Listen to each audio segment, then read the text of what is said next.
So yeah, I wasn't planning to come back to this video, but hey ho, I had some other ideas in mind for some underrated albums, so here we go. Here's an underrated albums top 10 list, part 2.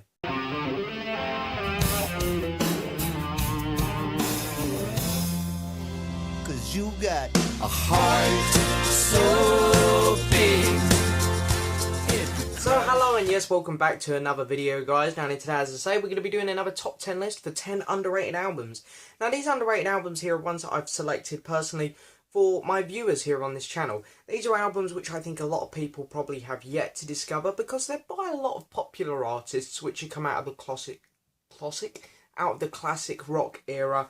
A lot of fantastic musicians who I'm sure everyone who watches my channel knows and loves. But these are albums of theirs which you might not have heard of. They're a bit obscure choices, but they're also very good albums and actually among their best work.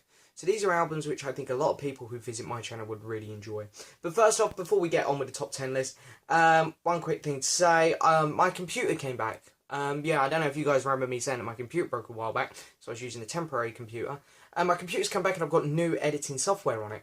It's a bit better actually, but everything's a little bit different, so you might notice a few little different things in the video quality, and maybe the editing will be done a bit differently on the videos. I don't know. I haven't actually edited a video yet. This is my first one. So anyway, we'll see how that turns out. So I thought I'd give you guys just a heads up, just in case the videos are a little bit different. But I'm going to try and keep them the same. I want to, I don't want to mix the channel up too much through editing. I want to try and keep it simple and, just, genuine, I guess is the way to say it. So anyway, what I've got here is, getting on with the list now. I've got 10 albums here to talk about, kind of from the one which is least interesting to the most interesting, I guess. So anyway, main thing is I'd say check out all 10, but I would say check out the ones near the start of the list more. But anyway, here we go. So my 10th most underrated album for list part 2, because second video I'm doing for this, is a band called Mudcrutch. And yeah, I know some of you who have heard of this are probably thinking, why are you talking about this album? No one really knows this exists. I didn't, I can't lie. This is actually a Tom Petty album. Yeah, no one knows that. Literally, I got complete on Tom Petty. And I was so into Tom Petty when I was, buying all these records. I then thought, I'm going to go on the internet just check out his singles and stuff. Because I want to get everything. So I was going to make a little CD with all his singles and B-sides on. Now I come across this one called Mudcrutch. I was like, what is this? Turns out to be a full-length Tom Petty album, which he done with his very first group, which is called Mudcrutch. And it's a very good album, really. It's a very wacky, weird album for Tom. A lot of country influence. But it's very good, really. It's a very energetic album. Each song has its own character. Each song is very catchy. And yeah, it's a great record. And of course, if you really like this, I prefer this out of the two. But if you do like this, there is a second album now as well. Second album's not as good in my opinion, but we got the first one, so that's great. So the next artist up is a very well-loved artist, and I'm sure this is probably the album. Because in my last video I talked about the Stone Roses, and a lot of people were like, Stone Roses isn't underrated. And of course Stone Roses aren't. They're one of the biggest bands ever, because of one album. But I don't see many people in the BC talking about that album, which was my point with that one. Kind of the same here. This guy's a massive artist. This isn't one of his biggest albums or anything, but this guy's a massive artist. He's a big deal. So I'm not sure I'd say this is underrated, but again, I don't see many people talking about this album from him. And it is personally maybe my favourite album from him. And that's Billy Joel and Stormfront. So yeah, I'm sure a lot of people who are watching this video actually own this album, because Billy Joel records are quite easy to come by. And hey, everyone is just a fun time. But for me, I don't see this one talked about much, and this is my personal favourite Billy Joel record. It's so good. This came out in '89. It has That's Not Her Style, We Didn't Start the Fire. I think that's the big well-known song from this album. The Downstairs Alexa, which is fantastic. Stormfront is great as well. The whole A-side is amazing, really. The B-side, not quite as strong, but very good still.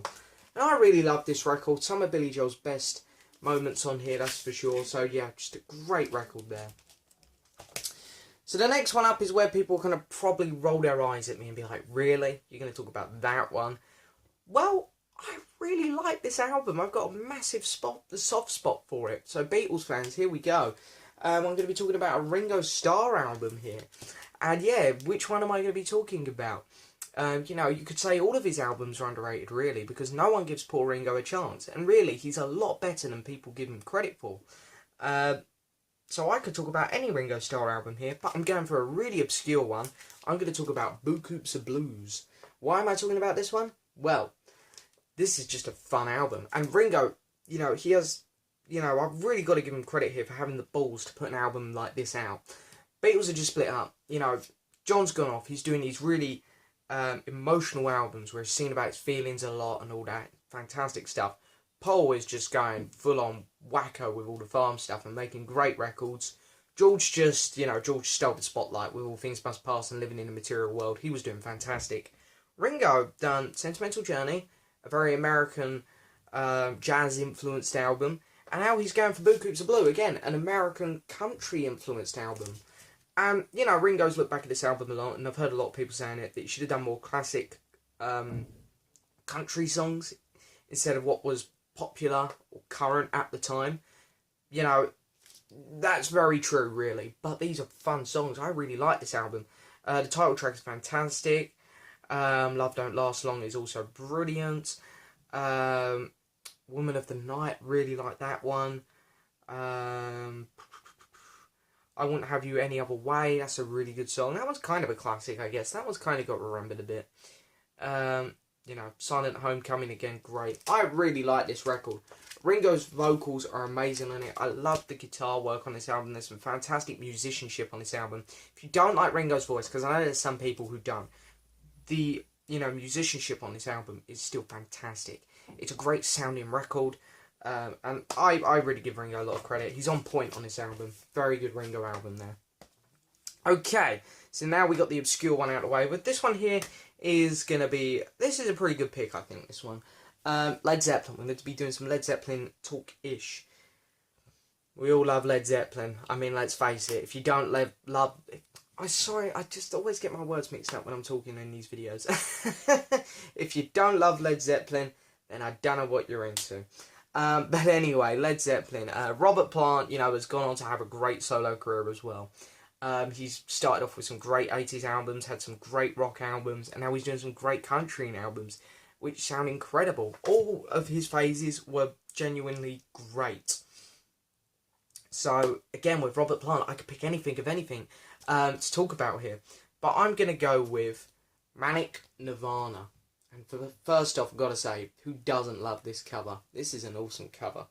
But yeah, Manic Nirvana is really the best Robert Plant album that goes back to his roots of Led Zeppelin, really. You can really hear him here, stretching his vocals, just letting it all out. He's kind of come out of his 80s phase, and wow, what a record. This is as close to Led Zeppelin as you get with Robert Plant's solo career, other than, of course, the 2 albums that he done with Jimmy Page. And, you know, there's so many good songs on here, really. What we got? We got Big Love on here. That is great. The tracks go around in circles. They're hard to read. Nirvana. That is a great track. Your Mum Said You Cried in Your Sleep Tonight. Sorry, a bit of a funny title there.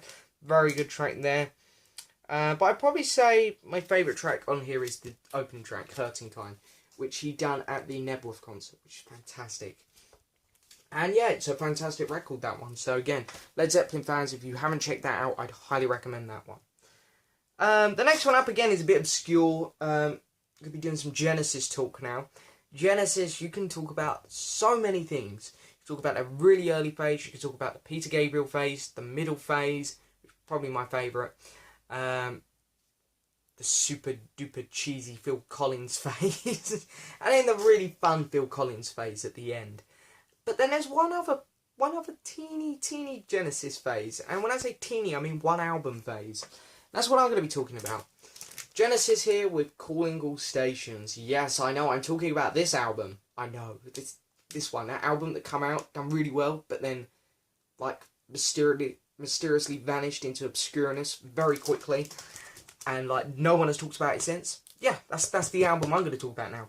Yeah, I mean, they've got a new singer, obviously. Phil Collins left on the last album. They got a new singer in. The new singer, I forget his name, I'm sorry. I'm sure someone's going to let me know in the comments. Kind of has a mix of Peter Gabriel and Phil Collins in him. It's like the best of both. It's great. I mean, the singer does a fantastic job on this album.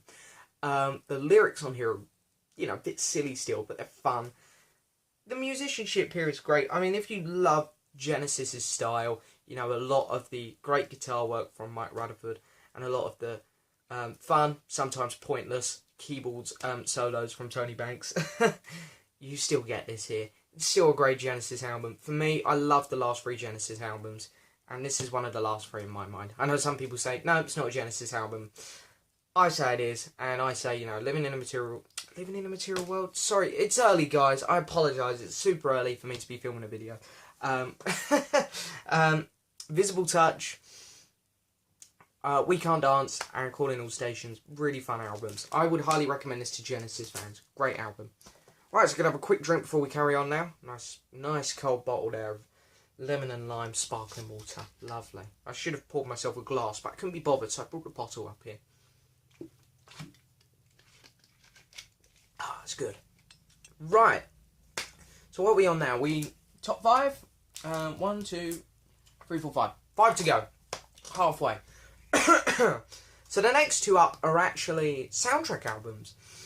And yeah, before you guys start thinking, oh, is he going to do one of his movie talks now? I'm not, because you know what I'm like. I'd love to do, you know, throw in a John Williams soundtrack, talk about Star Wars or Indiana Jones, or do a Game of Thrones soundtrack. But no, these are actual soundtrack albums from, you know, musicians, you know, rock musicians. The first one up is, again, a bit of an obscure choice. Now, I wanted to throw in a Tom Petty album. I know we've already talked about Tom Petty once, but we're going to do it again. Because a lot of Tom Petty fans just go up to Full Moon Fever, because the others are so hard to get on vinyl. And I talked about Into the Great Wide Open on my last underrated album, so I'm not going to talk about that one again. So I wanted to pick an album from the new Tom Petty vinyl box set. And yeah, there's a lot of good choices in there. I didn't go with Hypnotic Eye or Mojo because they're quite easy to get on vinyl, and a few Tom Petty fans actually have gone and checked them out. So I was left with Wildflowers, She's the One, Echo, The Last DJ, and Highway Companion. And I really was going to pick Wildflowers to talk about in this video, because that is the best album in the box, that's for sure. But a lot of Tom Petty fans actually have picked that up on CD, because that is known to be an astonishing album. So I thought I'd rule that one out. And I'm going to talk about, today, She's the One. So, I very rarely see this album talked about. I see, you know, Wildflowers and Highway Companion talks about a lot more than this one. But this one and then Echo and The Last DJ never seem to get any time looked at. So I was very eager to talk about this record, really, because this is a great record. The opening track, Walls, which was playing in the intro to this video, is a great song to start with. And there's so many other good tracks on here. Grew Up Fast is another great one. Climb That Hill was fantastic. Angel Dream, that's great. Hope You Never's another good one. There's a cover song on here called Arsehole, which is great. You know, it's a really great album, and even the instrumental at the end, Airport, is a really good song. And you know, the film itself, it's a fun 90s film. You know, you got Jennifer Aniston in it and whatnot, but the music for this film is just, it is great. This is a great record. If you like Tom Petty, this is one you must pick up, and of course you can get it now with the vinyl box set. The vinyl of this isn't ridiculously expensive now, so pick it up, well worth it. Okay, the next soundtrack is not quite as good as Tom Petty, I can't lie, but, you know, this one is just pure funness. And the film to this one is great, so I kind of put this one above Tom Petty, because the film's better, so the soundtrack's going to get remembered a bit better as well, I think. It's a very cheesy 80s album, though, in a way. So if you're not into the cheesy 80s sound, this one probably won't be for you, but it's a David Bowie release. And that is for the soundtrack of Labyrinth. Now, I got this a couple of weeks ago and I played it and I loved it. There's a lot of instrumental stuff on here, but again, it works really well. Because if you've seen the film, you can put these songs to scenes and it's great. You have great memories of it, especially if you've grown up with it. And the songs themselves are fantastic. Magic Dance, of course, probably the hit on here. Very good track. Of course, the opening track is fantastic. The B-side is great. It's a really fun record. You know, David Bowie fans must have it because it's new David Bowie material. You've got to have this for your David Bowie collection. You can't be complete without it, really, because I think there's 5 or 6 David Bowie songs on here. And as I say, they are great, but the instrumental stuff is great as well. So yeah, this is a fantastic soundtrack. Well worth picking up. Okay, so now we're going to do another Beatles album, solo Beatles. The second one and last one of the video. And yeah, this one's going to be pretty cool. And I think I'm going to give a shout out here to me, Mr. Mayo, Joe. You done a solo Beatles underrated albums, which is purely on solo Beatles, which is what I should do, really, because there's always 1 or 2 solo Beatle albums that make it into my lists. But he included this one on his, and I completely agree with him. And that is the self-titled George Harrison album. Yeah, this is a great record.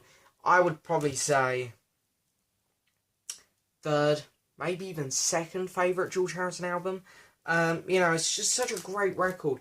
You've got Love Comes to Everyone on here, which is great. I do prefer the version that Eric Clapton done in 2005 on his Back Home album. I do prefer his version, but George's, of course, is the original. This is just such a fun version as well. Not Guilty is great. Here Comes the Moon, of course, a spoof on Here Comes the Sun. Blow Away is probably my favourite track on here. I love that song, but I said it's my favourite track on here, but then I read side 2 and I see the track Faster, the Formula 1 song, and I love that. Soft Touch is great, and If You Believe is also a great track. So yeah, Beatles fans, I'm sure most of you have heard this, but I'm throwing it in here for the hell of it. Yeah, pick this album up if you haven't, because it is fantastic. Some of George Harrison's best work there, and unfortunately it never gets looked at, and it's a real shame because that is a gold album. Okay, so the next one up, kind of similar feel to the George Harrison album actually, but came out a few years earlier. I forget what year this one came out. I believe 76, maybe 75. I should know, being such a diehard of this artist. But we're going to be talking about Eric Clapton now, and No Reason to Cry. Yes, wow. Out of all his albums, I picked this one to talk about. I mean, this one here gets no time at all. When you look at Clapton's 70s work, you go to 461, Slow Hand, Backless. And then from there on, all of his stuff is very good, really. You know, so it's... I think this would be one of the last albums people go to, Clapton. But the reason I picked this album is because it's really part of a trilogy. You have these 3 Clapton albums, which all have this very similar, very cool sound. No Reason to Cry, Slow Hand, Backless. Slow Hand and Backless, fair enough, were both produced by Glyn Johns. This one wasn't, but it has that similar sound, and it sounds fantastic. This is a very early version of Slow Hand, basically. Here in this album, you can see, okay, Slow Hand has to come after this one, or Backless has to come after this one. This is like the very early stages of making those 2 masterpieces, in my opinion. And that's why I think people should give it a try, because it's a great album.